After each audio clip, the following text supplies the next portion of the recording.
Welcome to the much awaited third episode of the Statline podcast. I'm Safal. And I'm Atlas. Man, we just finished week two of football, and what a crazy week of football. It's week two of 2025, and Russ is back to cooking. Daniel Jones is finally playing like Danny Dimes. Mac 10 is throwing darts. Carson Wentz is a starter in the league again. D Hop and Nick Chubb are fantasy relevant again. These are crazy times to be in, Atlas. This is what football does to us, doesn't it?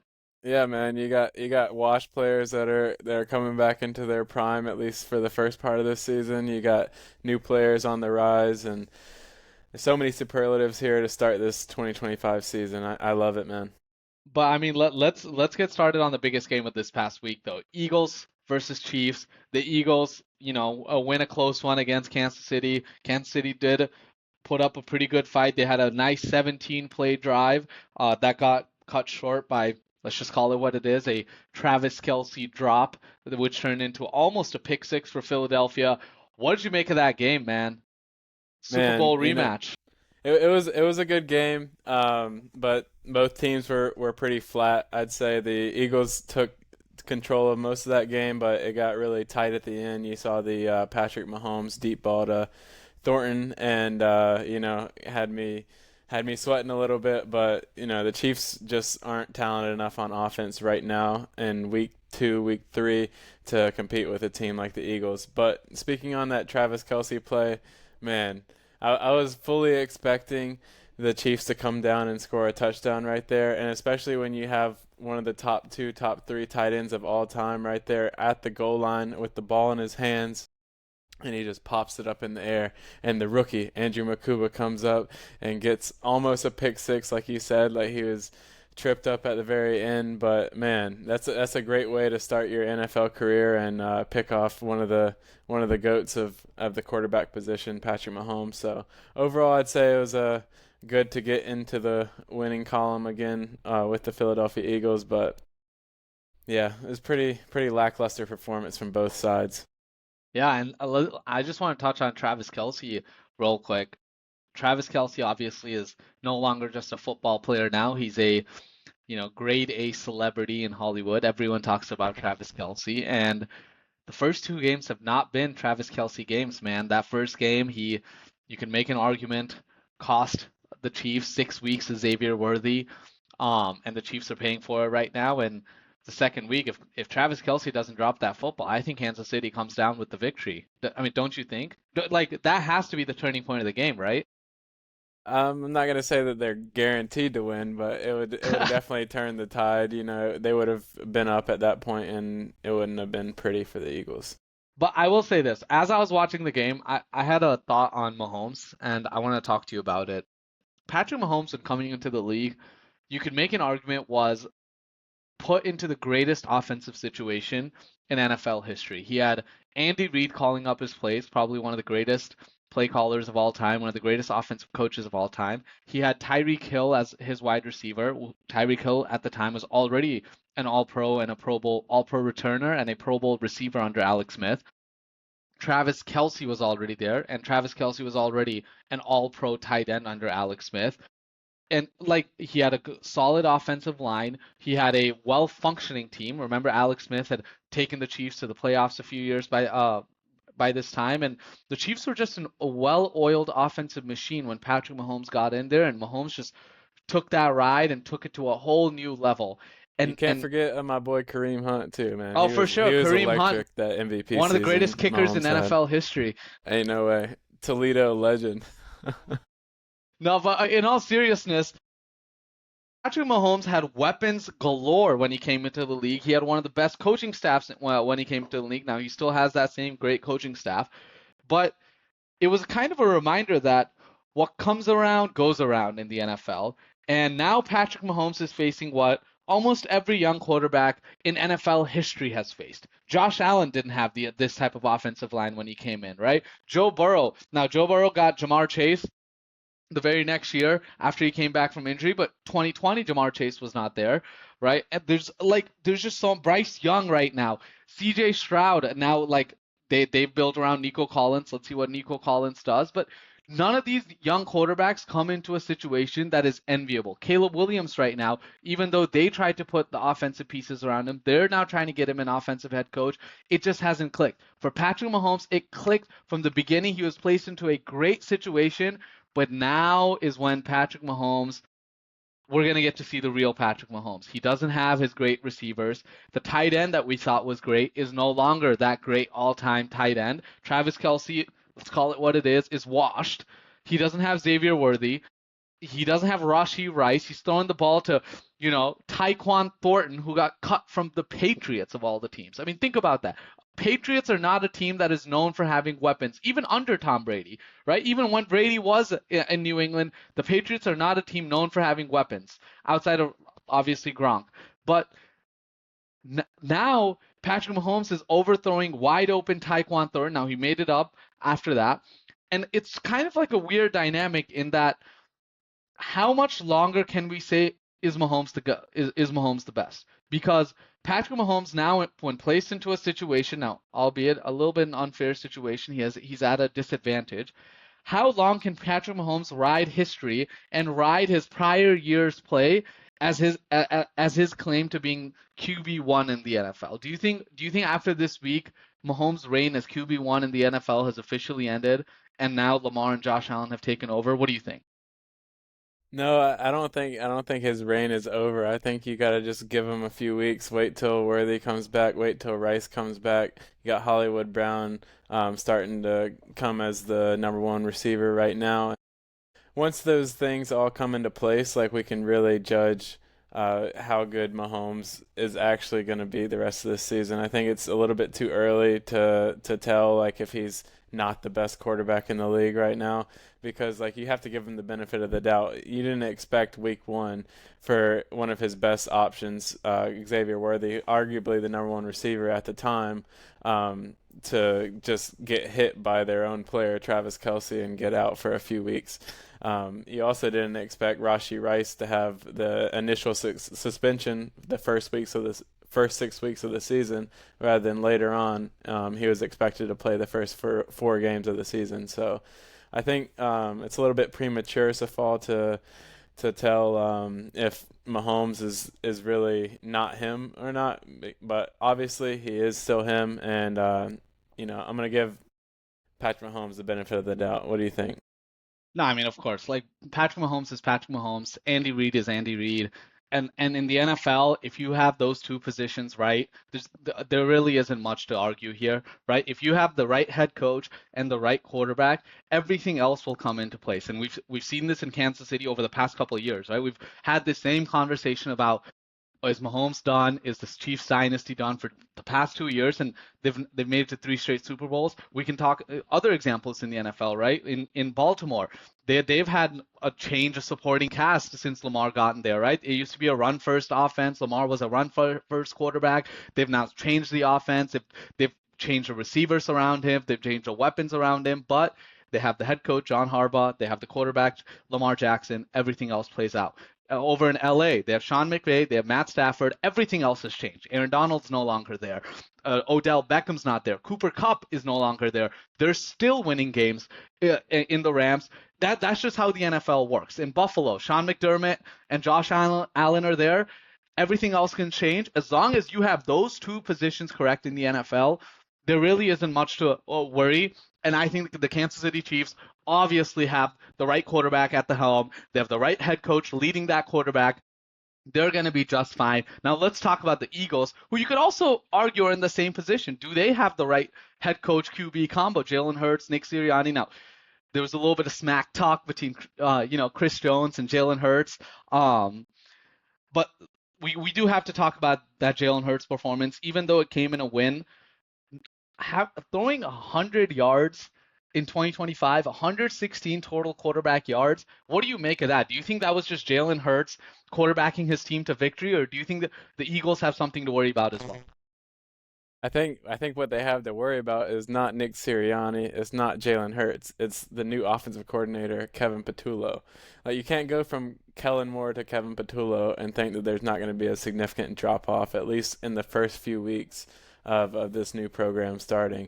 And say what you want to say. Jalen Hurts got 101 passing yards. Like, I'm not trying to defend that in the slightest.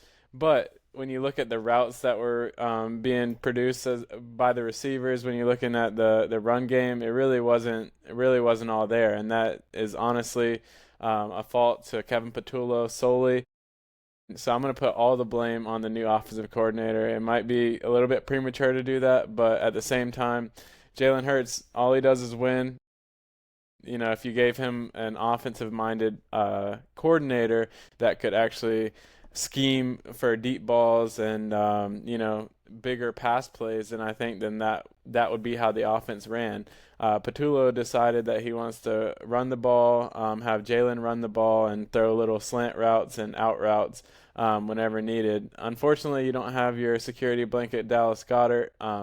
But yeah, it was a little bit disappointing for Jalen Hurts to only have 101 passing yards. But I would definitely put that more on the offensive coordinator rather than the whole offense in general. What do you think? I mean, to be frank with you, I think there's one thing and one thing only that is saving the Eagles right now, and it's unfortunately going to end this NFL offseason because Tom Brady pointed it out, and once Brady points it out, it's over, and it's the tush push.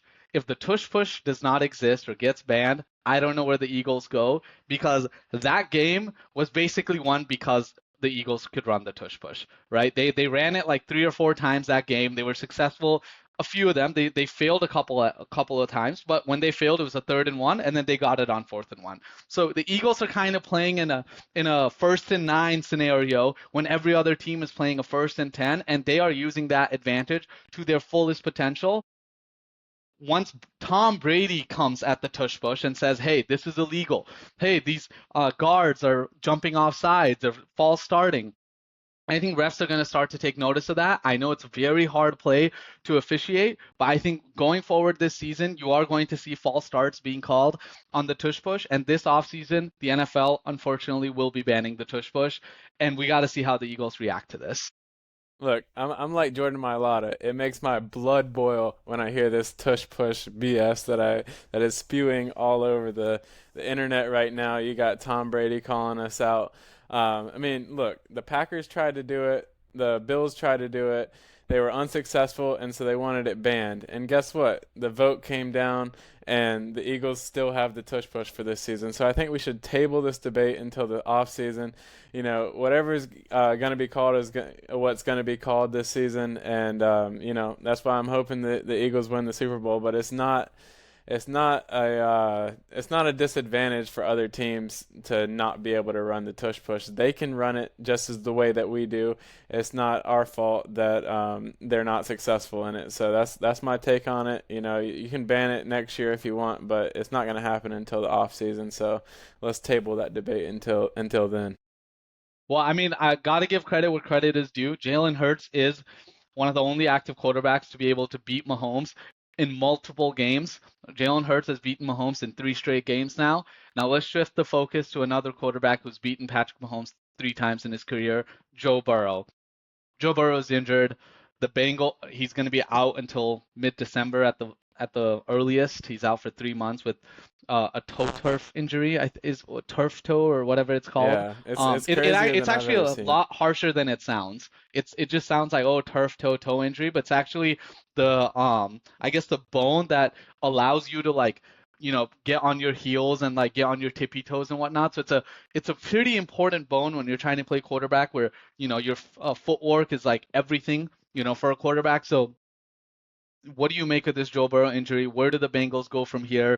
Did they make the right choice by selecting Jamar Chase over Penei Sewell? Every time Joe Burrow gets injured, the meme that we all know about, where like that it's Chase down there with no man, like with no offensive lineman, and Joe Burrow getting sacked, or Penei Sewell blocking and a no-name receiver saying like I'm open. So that's the debate that was pre-draft, and the debate comes up every single time when Joe Burrow gets hurt. What's your take on the situation in Cincinnati?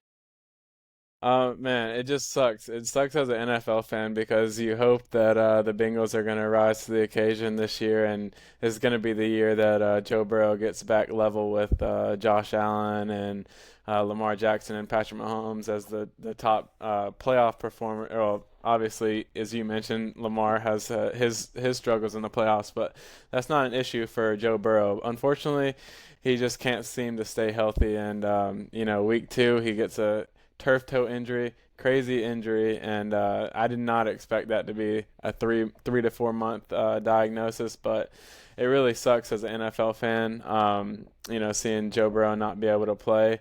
But going back to that 2021 draft, I think it was a good decision to take Jamar Chase still, but looking back on this offseason's debacle with both of their contracts, both receivers, T. Higgins and Jamar Chase, it would have been my decision as the general manager to sign Jamar Chase, but not T. Higgins. I love T. Higgins, but you can't pay two receivers over $30 million unless you're Howie Roseman. It's not gonna work for you, especially when your negotiation skills are absolutely terrible. You waited till the very last minute. I would have recommended trading T. Higgins, getting whatever value you could for him, and then using that money to shore up the offensive line and then some of your defense because that still looks atrocious even with Trey Hendrickson signing. So it really does suck to see Joe Burrow out. Everyone in the NFL, aside from maybe other AFC North team fans, are pretty sad to see Joe Burrow out for this length of time. But I do have a little bit of confidence in Jake Browning. He was slinging that. Jake Browning has cooked Oh when yeah, Joe Burrow has been out. Not just this week, but going back to a couple years ago when Jake Browning had to come in for Joe Burrow. He took the Bengals and got them to a winning record. They missed the playoffs, obviously, but yeah, Jake Browning has done good things with under Zach Taylor, I guess, and the Bengals have not looked out of it just because Joe Burrow is not there and Jake Browning is there. But to your point, Joe Burrow is one of the premier NFL players, and it's a sad day for all football fans to see Joe Burrow be out with injury. Football is a better world when Joe Burrow is playing, when he's healthy and he's throwing touchdowns to Jamar Chase. But to your point, I think signing T. Higgins and Jamar Chase never made sense to me. I think it was very clear to all NFL fans that you have to choose one, and obviously the choice is Jamar Chase. But the like that was a choice to make. I didn't think signing both was ever even like in consideration for Cincinnati because like you said, unless you're Howie Roseman, paying that type of money to like three players command 50% of the cap basically, right? Without even including Trey Hendrickson. At least Trey Hendrickson only has a 1 year deal.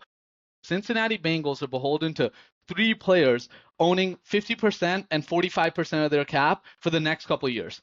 And one of those players that holds 50% of the cap is now out for the year. So I think this is I don't want to call it poor management on Cincinnati's side, and because hindsight is 2020, but obviously this is this is this is a unique case study for I think all general managers to look at because when you land a player like Joe Burrow, obviously you want to maximize his wins, and Joe Burrow's had success with Joe Burrow or Jamar Chase and T Higgins, but you as an NFL general manager, your job is to kind of forecast the future by looking at the past. You're not trying to replicate the past. You need to be able to forecast the future. And I think the Bengals have done a poor job of forecasting the future. They've done a poor job of putting the right offensive lineman around Joe Burrow. And I saw this stat earlier. Joe Burrow has 34 more career sacks already than Andrew Luck did. Andrew Luck is a quarterback that is notorious for never getting protection from the team. Now the Colts, now they have a solid O line, but when Andrew Luck was there, notorious for having a bad offensive lineman, and Joe Burrow has still gotten sacked more times in his career than Andrew Luck. So I think the situation in Cincinnati is just sad for all NFL fans involved, and prayers out to Joe Burrow. I hope he returns in time, and I hope he balls out when he returns. Now let's shift focus to the Cincinnati opponent in Week 3, the Minnesota Vikings. They have just announced that JJ McCarthy is out for 4 weeks with an ankle sprain. Carson Wentz is going to come in and try to replicate what Nick Foles did to Carson Wentz, but Carson Wentz to JJ McCarthy, I guess. What do you make of this scenario? Is it really an injury or was it a benching? Because I watched the entire Sunday Night Football game between Vikings and the Falcons. There was not a single point that they brought up an injury. He finished the game. I'm not really following here. Do you understand what's going on? Like, is there a chance that it's a benching under the hood, but to the media they want to protect JJ McCarthy and say it's an injury?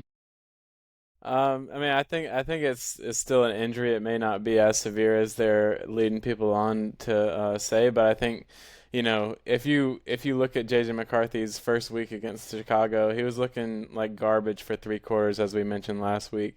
And in that fourth quarter, he showed enough to where you would want him as your starting quarterback for the distant future for the franchise. So I would say that it definitely isn't just a benching for JJ McCarthy. He definitely has some issues going on, and that can be addressed while he's injured over the next couple of weeks. But you're not gonna lead the franchise and put the keys in Carson Wentz's hands.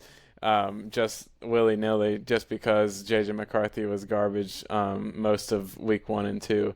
If you have another guy that you're developing in the background, then maybe that would be the case. But yeah, Carson Wentz isn't your savior. Let's see what he can do over the next couple of weeks. I don't think it's really very similar to the Nick Foles situation because it's early in the season rather than late in the season. There's a lot different implications on the line.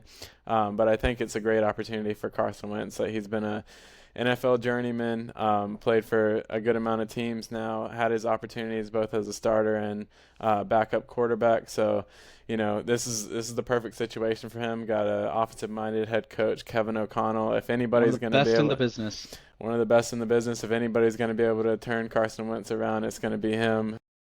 So I'm excited as a Eagles fan to watch Carson Wentz play again, but I think that his time of coming back and doing anything of note in this league is well past.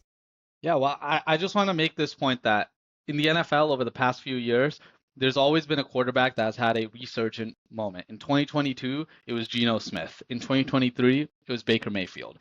In 2024, last year, it was in Minnesota, it was Sam Darnold.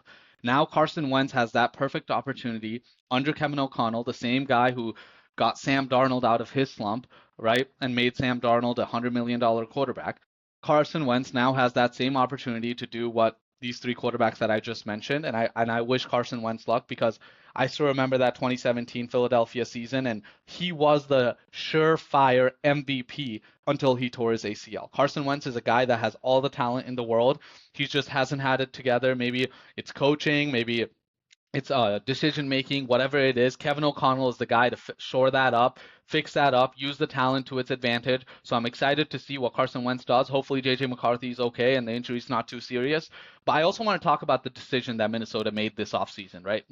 Minnesota is a team that has made the playoffs over the past few years. They have maybe not a Super Bowl contender winning pedigree, but they've had a making the playoffs pedigree over the past few years with Kirk Cousins at the helm under Kevin O'Connell.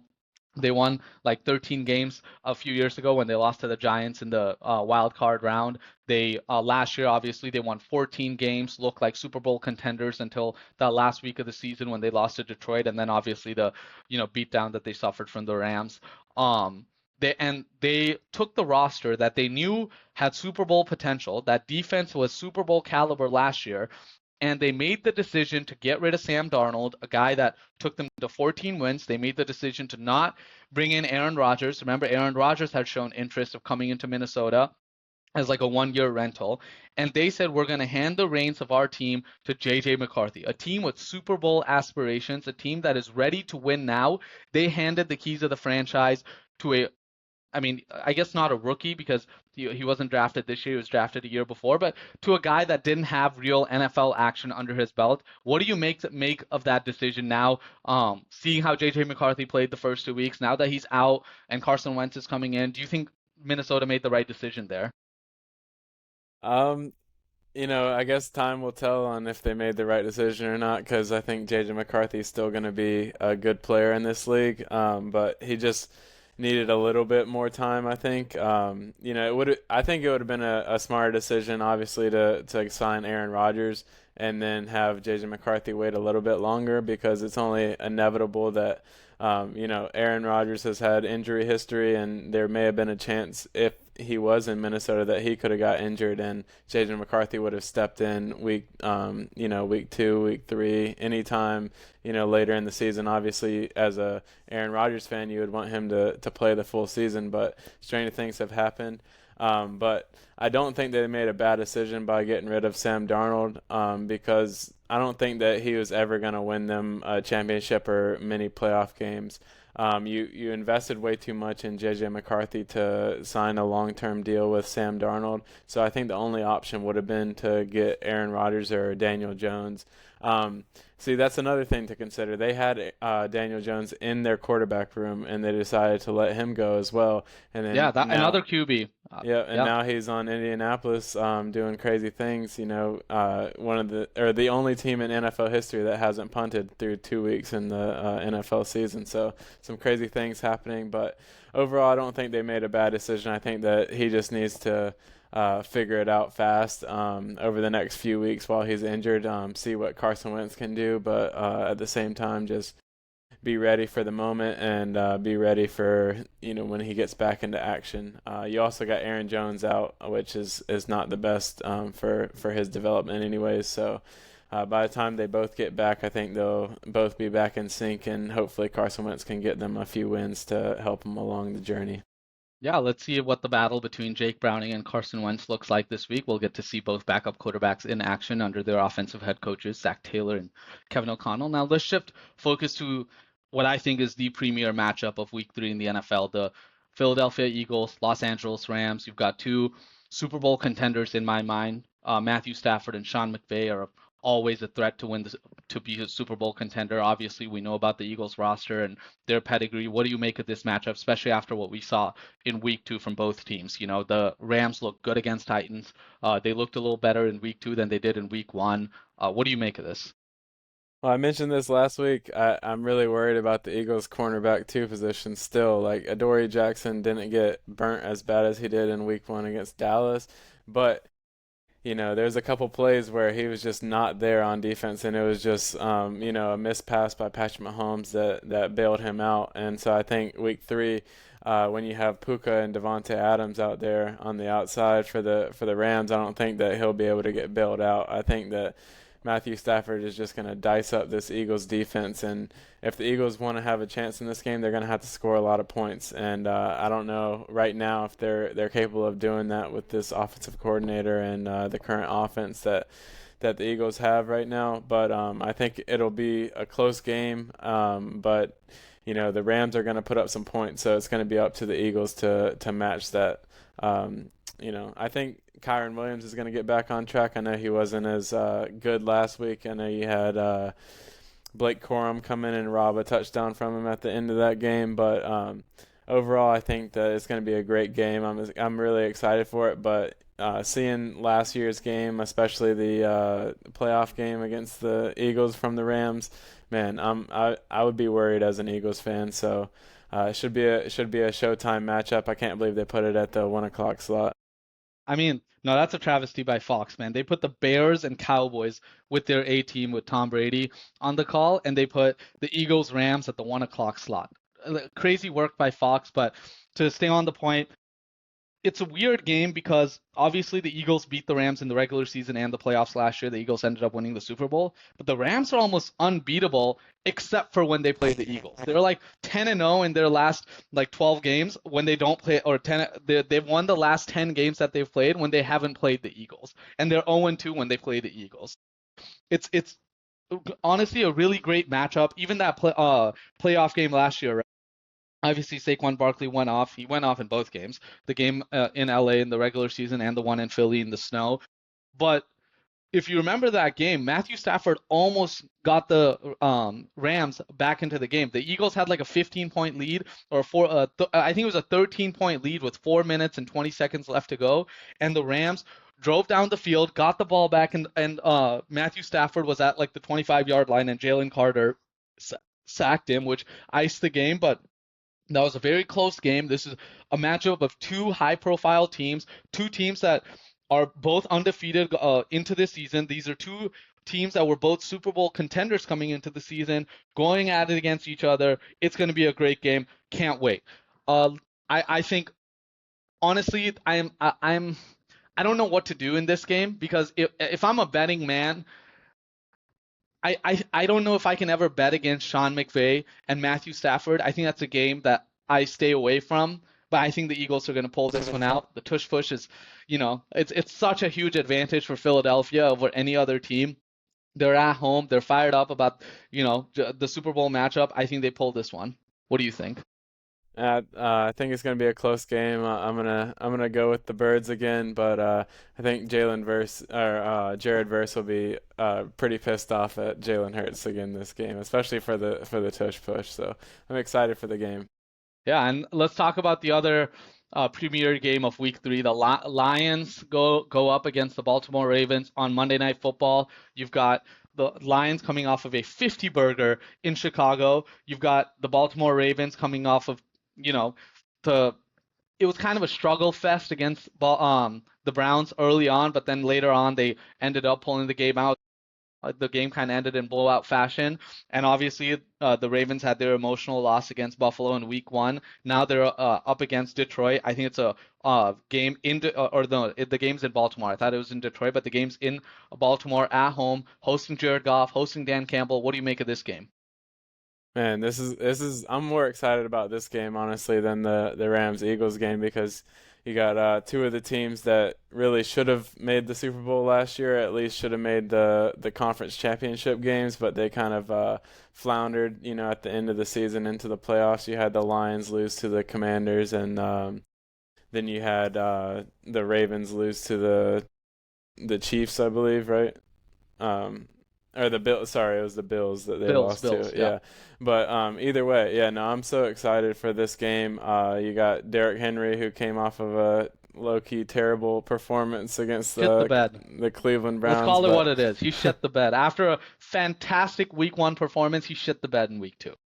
yep, yeah, he did. After Delpit called him out in the middle of the week, he still couldn't come up with any touchdowns or anything. I know you were upset as a Derrick Henry fantasy manager in our league, but I know. Cost me the game.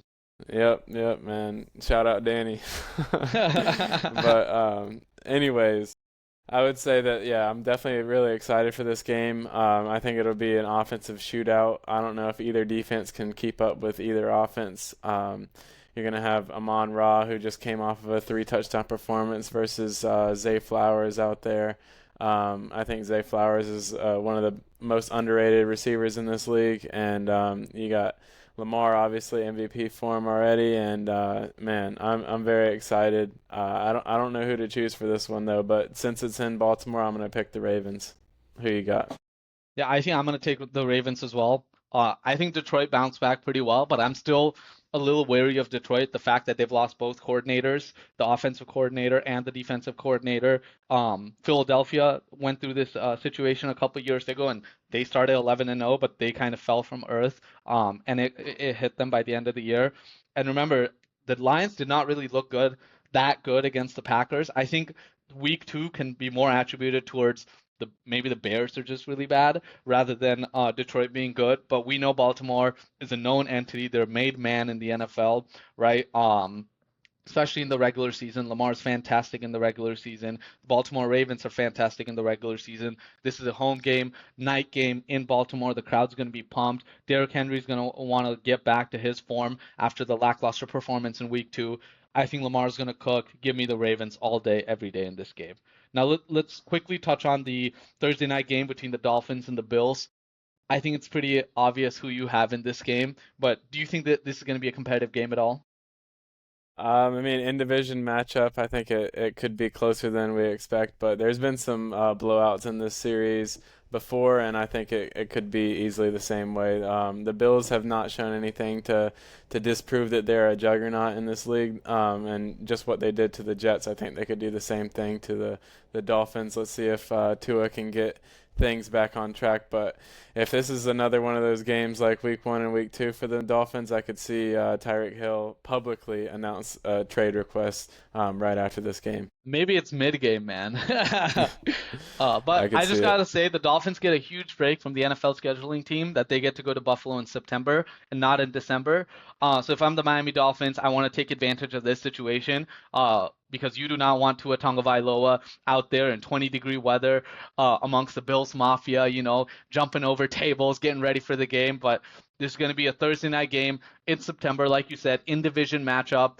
And I think the Miami being really bad is slightly overblown. I think Mike McDaniel can still scheme an offense to win. I think the defense is where Miami's going to face problems. Let's see how serious Josh Allen's injury is. I know he came back in that week 2 game. Is it still going to be lingering going into Thursday? It's a short week. So let's see how it is. Obviously, the Bills are going to win, but I do think it's going to be a competitive game. I like the Bills in a close matchup. I agree. Yeah, yeah. Well, yeah, I think that's about all we had for this week. Thanks everyone for listening. We had a great second week of football, and can't wait for the third week of football, and can't wait to see you guys back here next week again. All Thank right, you guys for watching. We'll catch you guys on the next episode. Peace. peace.